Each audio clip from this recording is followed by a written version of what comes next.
इस विश्लेषण में एक बात अक्सर छूट जाती है कि हमने ये शुरुआत कहां से की है। दुनिया के दूसरे बड़े देशों के लिए वैक्सीन पर रिसर्च करना,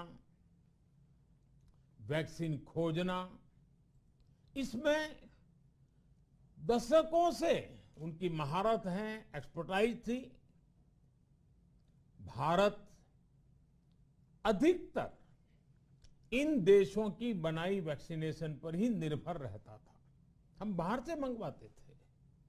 इसी वजह से जब 100 साल की सबसे बड़ी महामारी आई तो भारत पर सवाल उठने लगे।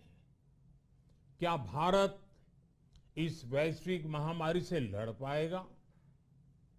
भारत दूसरे देशों से इतनी वैक्सीन खरीदने का पैसा कहां से लाएगा? भारत को वैक्सीन कब मिलेगी? भारत के लोगों को वैक्सीन मिलेगी भी या नहीं? क्या भारत इतने लोगों को टीका लगा पाएगा कि महामारी को फैलने से रोक सके? भांति भांति के सवाल थे।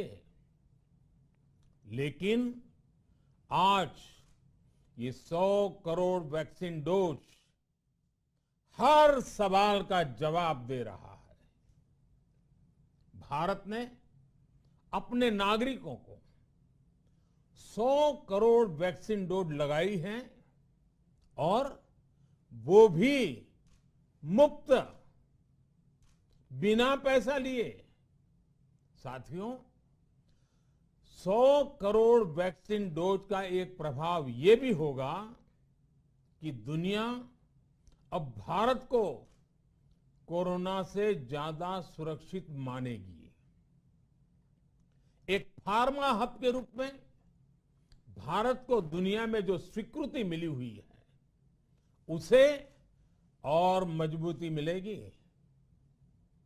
पूरा विश्व आज भारत की इस ताकत को देख रहा है, महसूस कर रहा है।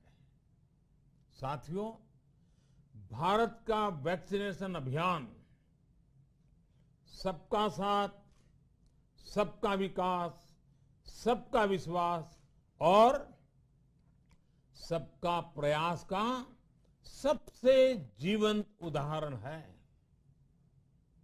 कोरोना महामारी की शुरुआत में ये भी आशंकाएं व्यक्त की जा रही थी कि भारत जैसे लोकतंत्र में इस महामारी से लड़ना बहुत मुश्किल होगा।